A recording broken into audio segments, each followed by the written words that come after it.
Muito bem. Então, a nossa aula de hoje é sobre treinamento e desenvolvimento, também chamado de T&D, então se usa bastante essa nomenclatura na área, ou atividades de capacitação de funcionários. Então, temos várias formas de chamar. Primeiro, eu trago para vocês um pouco a genealogia dos termos. Então, treinamento e desenvolvimento, né, são palavras que vêm do grego, do latim, não sei exatamente, mas tem uma origem antiga. Né? Então, o treinamento, ele vem da palavra traere, que significa levar alguém a fazer algo. Então, vamos a um exemplo. Eu estou trabalhando numa empresa, preciso fazer uma planilha eletrônica e não sei fazer, não tenho esse conhecimento. Eu vou lá, participo de um treinamento, de um curso, aprendo e aí passo a fazer aquela planilha que eu não fazia antes. Então, eu levei essa pessoa a fazer algo que ela não fazia. Então, eu fiz uma atividade de treinamento. Já o desenvolvimento, vocês podem ver que a palavra ela é quebrada, né? É o desenvolver. Então, para ênfase, para dentro e mudar de posição. Significa fazer crescer e progredir. Então, o desenvolvimento, ele já tem um foco mais no longo prazo. Não é uma necessidade imediata que a gente vai sanar.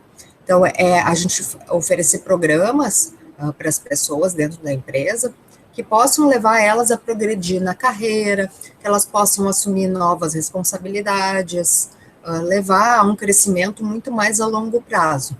Então, na verdade, o que distingue o treinamento, o desenvolvimento, é muito mais o prazo com que essas ações vão dar algum resultado. O treinamento, ele é mais focado no curto prazo, numa necessidade imediata, já o desenvolvimento, ele é focado mais no longo prazo. De qualquer forma, as ações de treinamento e desenvolvimento, elas ocorrem da mesma forma e muitas vezes não há distinção entre elas. Então, o mesmo programa, talvez para uma pessoa seja encarado como treinamento e para outra, porque de repente para aquela outra é para uma necessidade mais longo prazo, pode ser considerado um desenvolvimento. Então, na prática, as empresas não fazem distinção, elas tratam as duas como sendo da mesma forma, da mesma maneira. Então, a gente normalmente fala TID, ou só treinamento mesmo, englobando todo. Então, eu só trouxe aqui para a gente fazer essa distinção, mas na prática, essa distinção ela acaba não ocorrendo. Então, as atividades de TID, elas ficam muito em evidência quando a empresa está bem, porque aí a empresa tem condições, ela investe bastante, continua crescendo, continua se desenvolvendo, então é algo muito bacana que acontece. Porém, em períodos de crise, como agora, é uma das primeiras atividades a sofrer cortes, porque a empresa acaba tendo dificuldades financeiras e não sobra, entre aspas, para investir em treinamento e desenvolvimento. Só que num momento de dificuldade seria o ideal para se investir em treinamento e desenvolvimento, até para se ter ideias criativas, poder dar a volta por cima, como se diz, mas a gente sabe que muitas vezes isso não é possível. Então, realmente, quando existe uma crise ou um problema de orçamento, é normal, é uma das primeiras atividades a sofrer cortes. Aliás, a área de pessoal como um todo, né? E dentro disso, as atividades de treinamento e desenvolvimento. Quais as dificuldades em TID nas empresas? Existem várias. Primeiro, é difícil distinguir resultados de TID. Então, como é que eu sei que a empresa está vendendo mais, está tendo resultados positivos, e isso se deve ao investimento em treinamento e desenvolvimento?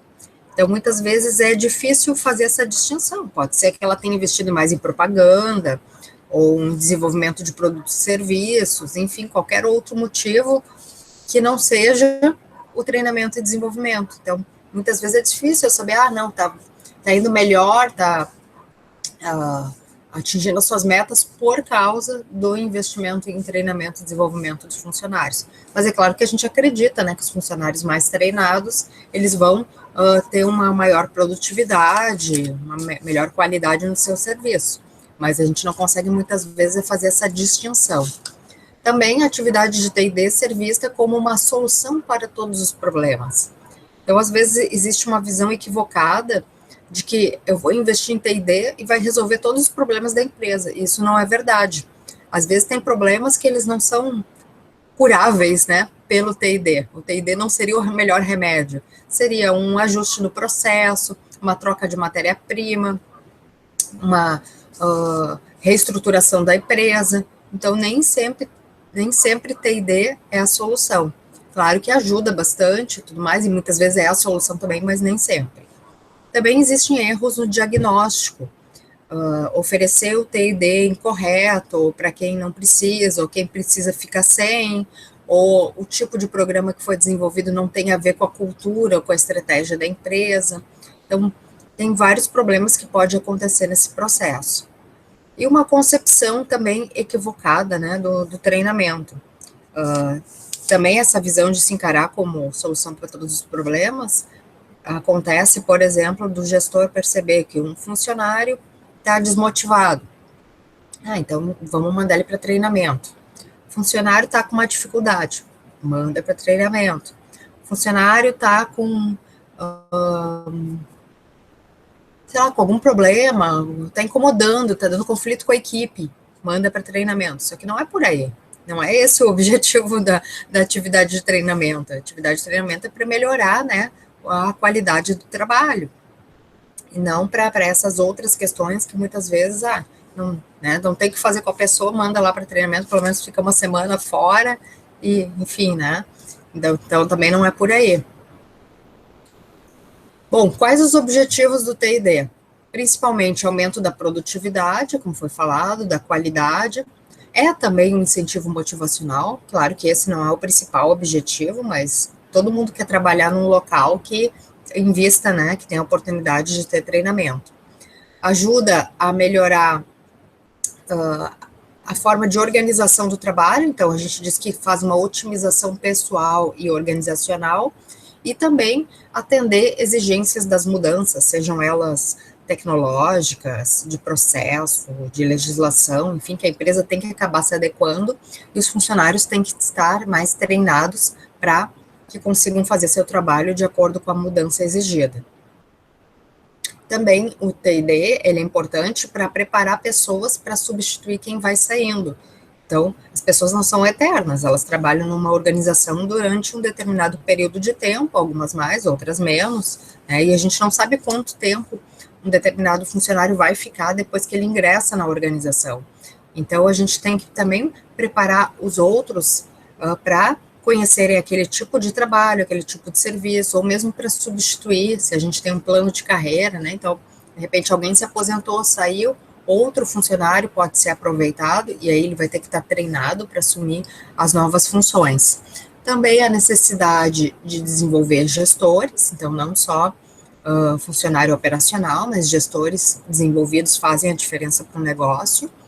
A rápida modificação do conteúdo do trabalho, principalmente pelas transformações tecnológicas. Então, isso faz com que as pessoas tenham que estar sempre estudando, aprendendo, se capacitando para atender a todas essas transformações. Esse slide, ele mostra a interlocução entre a atividade de treinamento e desenvolvimento e as demais atividades da área de recursos humanos. Então, a gente pode dizer que T&D também integra várias atividades. Então, por exemplo, recrutamento e seleção, entrou um novo funcionário na empresa, já dá, eu brinco, né, um alerta vermelho, né, uma piscadinha ali para T&D, entrou funcionário, vamos fazer uma avaliação, vamos ver o que ele precisa.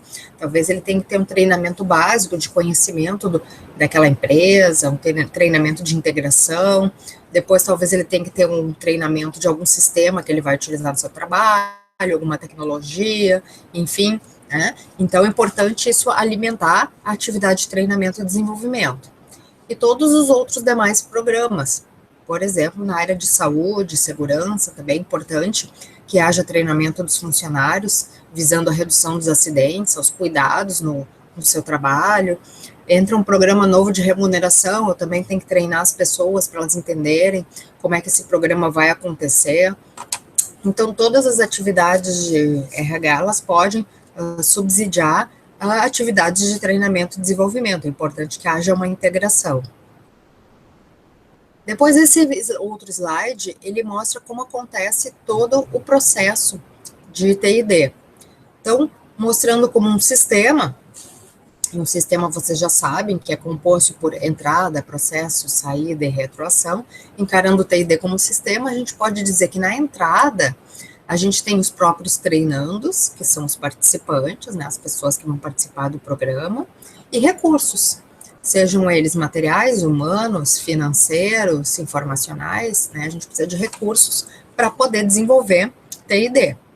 Depois, no processo, nós temos os próprios programas de treinamento e aprendizagem que ocorre nesse processo. E na saída, o que a gente quer? O resultado para o negócio, através das pessoas. Nós queremos pessoas com maiores conhecimentos, atitudes, que elas possam realmente contribuir para o negócio. É isso que a gente quer e por isso que se investe em treinamento. E na retroação, nós temos a avaliação dos resultados de treinamento. Então, por que avaliar? Para poder rodar o sistema novamente, para a gente poder verificar se faltou alguma coisa, se precisa de mais treinamento, se ele foi adequado, para oferecer novas turmas de treinamento, a gente saber se a turma anterior funcionou, e por aí vai. Então, aí a gente tem todo o processo. Agora a gente vai abrir, basicamente, esse processo em 4 etapas, e aí a gente já vai para o ponto de vista mais operacional de como é que funciona. Então, esse processo das 4 etapas, ele funciona exatamente nessa ordem. Primeiro, a gente faz um diagnóstico. A partir desses resultados, a gente faz a programação. Tendo programado, executamos os programas de treinamento e depois avaliamos. Então, quando a gente é funcionário de uma empresa, independente do setor que a gente participa, e a gente participa de programas de treinamento, normalmente a gente só vê o número 3, né, que é o treinamento em si. Mas o pessoal do RH, quem faz toda essa organização, esse planejamento, trabalha com as 4 etapas, né? Então, isso é bem importante que vocês conheçam, né, para poder, enfim, né, ter esse conhecimento aí mais específico da gestão de pessoas. Agora a gente vai abrir cada uma delas. No passo 1, a gente chama de diagnóstico, é também conhecido como levantamento de necessidades de treinamento e desenvolvimento, também chamado de LNTD, ou LNT, levantamento de necessidades de treinamento. Aqui no Instituto, até acho que ano passado, a gente chamava de LNC, que era levantamento de necessidades de capacitação, que é a mesma coisa também. Agora a gente chama de LND, levantamento de necessidades de desenvolvimento. Então, os nomes mudam, mas o espírito da coisa é o mesmo. Na verdade, o que é o diagnóstico, então, esse levantamento? É a gente achar respostas para as seguintes perguntas. Quem deve ser treinado ou desenvolvido e o que deve ser aprendido? Ou seja, a gente tem que saber dentro da nossa empresa quem precisa do quê, né, em termos de treinamento. Então, como é que eu sei que o funcionário lá de vendas precisa conhecer produtos e serviços? Bom, eu vou ter que ter esse diagnóstico, eu vou ter que coletar essa informação. Como é que eu sei que o funcionário administrativo lá tem que conhecer planilha eletrônica? Então, eu tenho que também coletar essa informação de alguma forma. Como eu coleto? Então, quais são os métodos utilizados? Há várias possibilidades, tá? Não tem um método único, um método correto. Tem aquele método que a empresa julgar que seja mais adequado para a sua situação. Então, eu posso enviar questionários para os funcionários, do tipo, fazer uma pesquisa com eles, para que cada um, né, se posicione, levante, provavelmente eu vou ter algumas questões de marcar, e as pessoas vão assinalar, e depois eu vou tabular esses resultados e fazer o planejamento. Outra possibilidade é eu fazer entrevistas, ou com os superiores, ou mesmo com os funcionários, e perguntar para eles o que eles precisam, que dificuldades que eles estão tendo, o que eles sugerem, que a empresa poderia oferecer em termos de treinamento para eles. Enfim, também teria algumas perguntas e faria essas perguntas para as pessoas. Posso também aplicar testes no trabalho para verificar em que nível de desempenho eles estão e, a partir desse resultado do teste, fazer a proposição de TID. Ou mesmo observá-los. Claro que a observação, ela funciona mais para cargos operacionais, em que eu posso estar ali observando o trabalho da pessoa, ou a chefia observando e depois relatar, né? E também posso vincular ao processo de avaliação de desempenho, que vai ser a temática da próxima semana, e a partir do resultado dessa avaliação, eu fazer a proposição de TID. Ou mesmo a solicitação direta. A solicitação direta, ela acontece bastante, principalmente para treinamentos que são chamados de eventos, né? Então, surgiu lá um simpósio, um congresso, alguma coisa bem específica da área de atuação daquele funcionário, ele viu que aquilo vai trazer um conhecimento maior para ele e ele solicita. Bom, aí vai ser avaliada essa solicitação, se pode ser atendida ou não, tanto em termos de custo, né, porque existe um custo dessa atividade, como em termos de liberação da chefia, né, daquele período de tempo para que aquela pessoa possa estar participando daquele evento. Quais métodos escolher?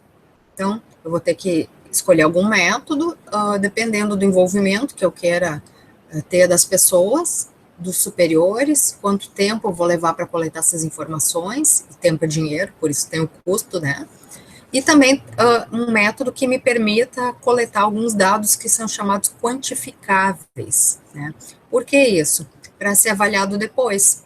Então, eu coloquei ali uma dica, né? Importante destacar os indicadores de desempenho, os quais serão retomados mais tarde, com vistas à avaliação de resultado.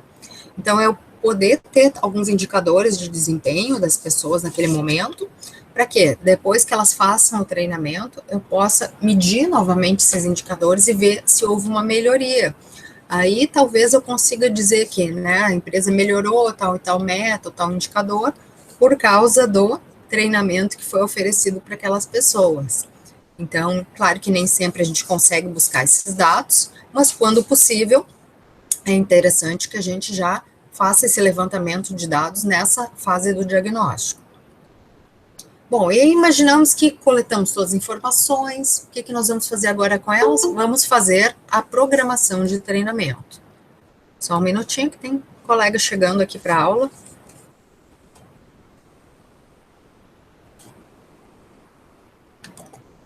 Deixa eu liberar o acesso.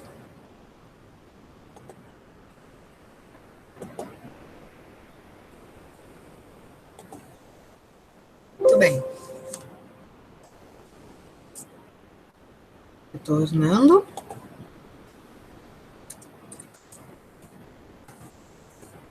Então, estávamos no passo 2, falando sobre a programação.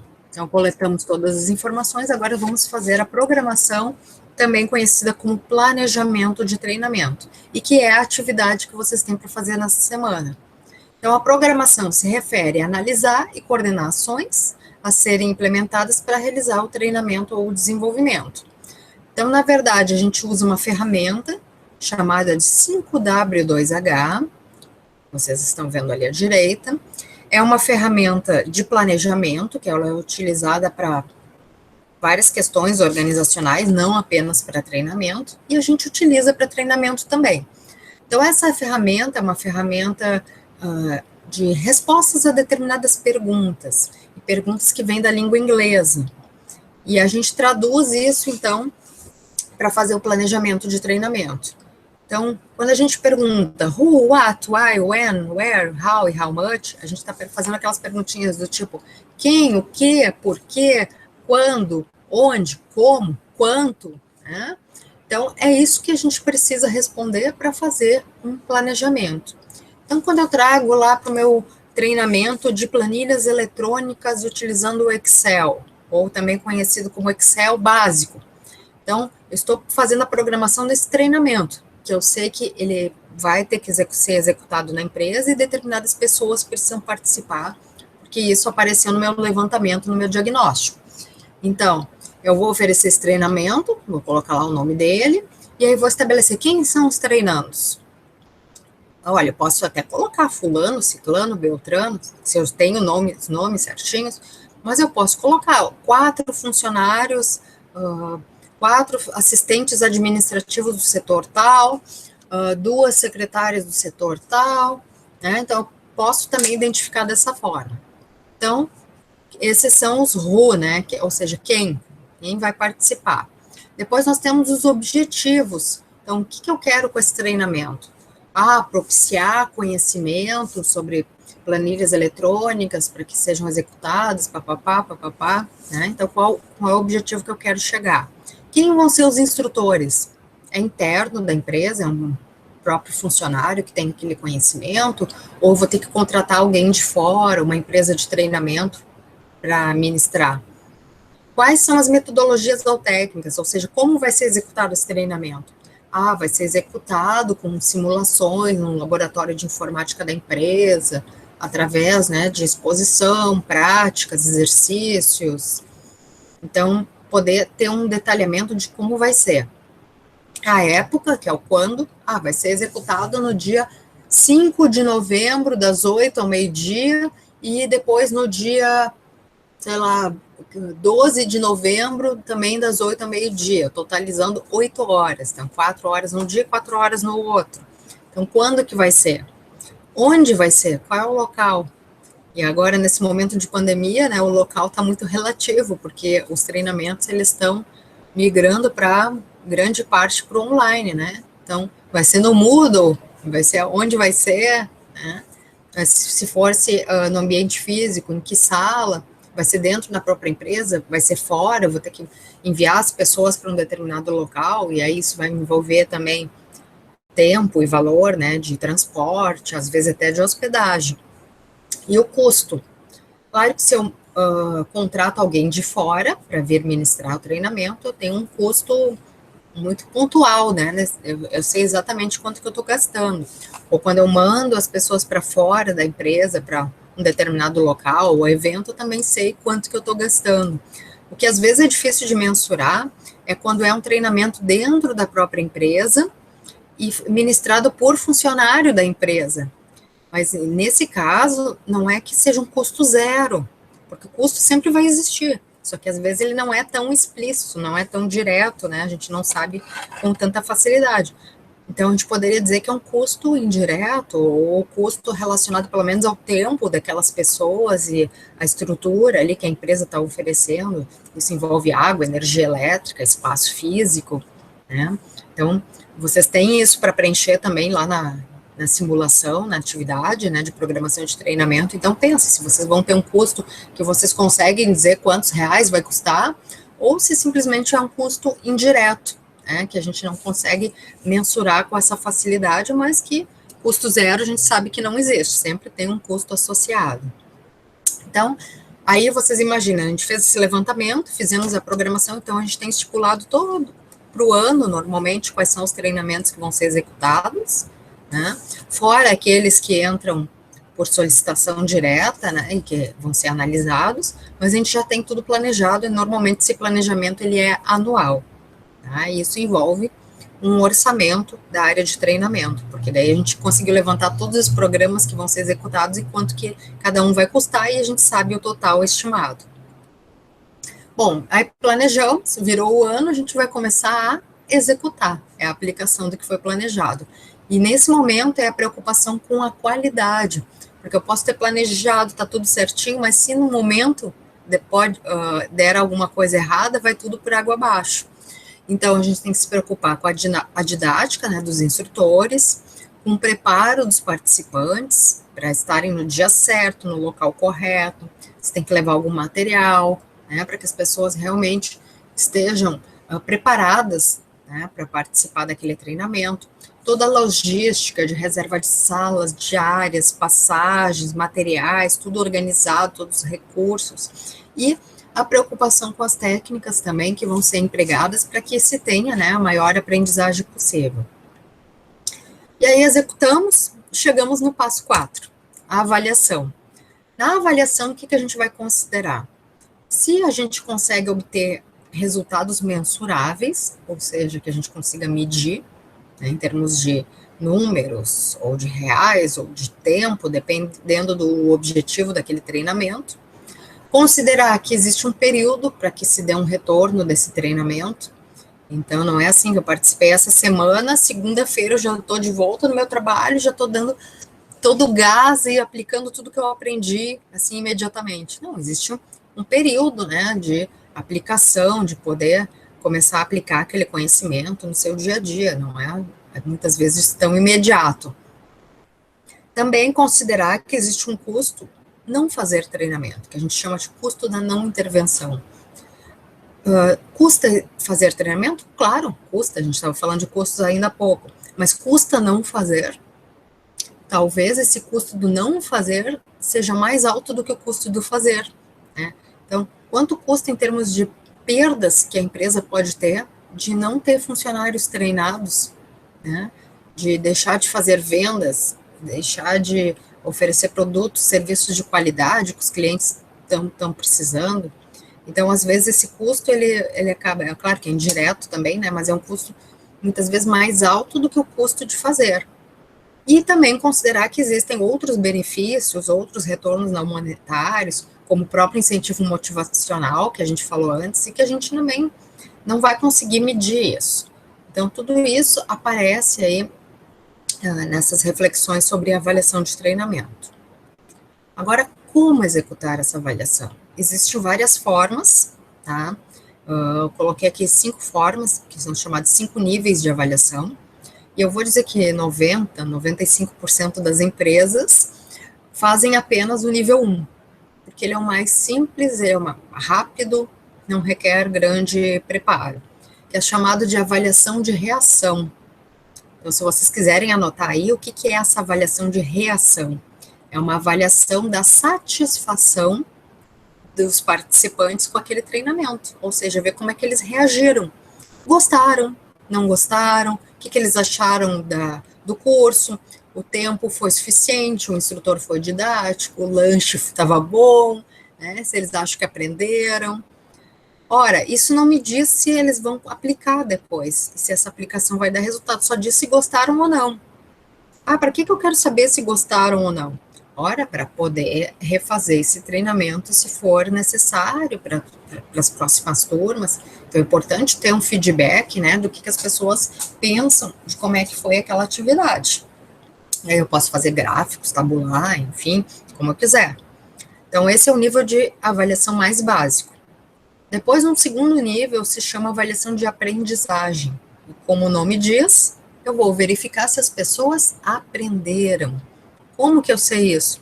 Normalmente, quem faz essa avaliação é o próprio instrutor. Pode fazer uma prova, pode fazer uma simulação durante o próprio treinamento, para verificar se as pessoas aprenderam. Claro que nem todos os treinamentos têm avaliação de aprendizagem, às vezes é só uma palestra, uma exposição, né? Mas treinamentos mais práticos, assim, é interessante que haja uma avaliação de aprendizagem, porque se as pessoas não tiverem aprendido, de que valeu o treinamento, talvez tem que repensar aquele treinamento e aplicar novamente. Depois, no nível 3, é chamado de avaliação de comportamento, que na verdade é uma avaliação da mudança de comportamento. É eu poder verificar se aquele funcionário que participou do treinamento mudou o seu comportamento depois no trabalho, no sentido de que está trabalhando melhor, está trabalhando mais, está trabalhando com mais conhecimento, sendo mais produtivo, ou seja, já estou vendo se ele está aplicando aquele conhecimento no trabalho. Como eu vou fazer isso? Muito difícil. Normalmente, quem faz essa observação, e às vezes de uma forma não muito estruturada, é a própria chefia imediata. Vai verificar ali, né, na prática, se a pessoa mudou ou não. E muitas vezes nem se registra isso. Então, essa é uma avaliação pouco utilizada e pouco sistematizada nas empresas. Depois eu tenho a avaliação de resultados, que talvez fosse uma das avaliações mais importantes, porque ela vai verificar se, depois de ter participado do treinamento, a pessoa não apenas mudou o seu comportamento, mas se essa mudança se refletiu em resultados para o negócio, em melhoria de tempo, de dinheiro, de economia, de rapidez, enfim, né, dependendo do objetivo do treinamento.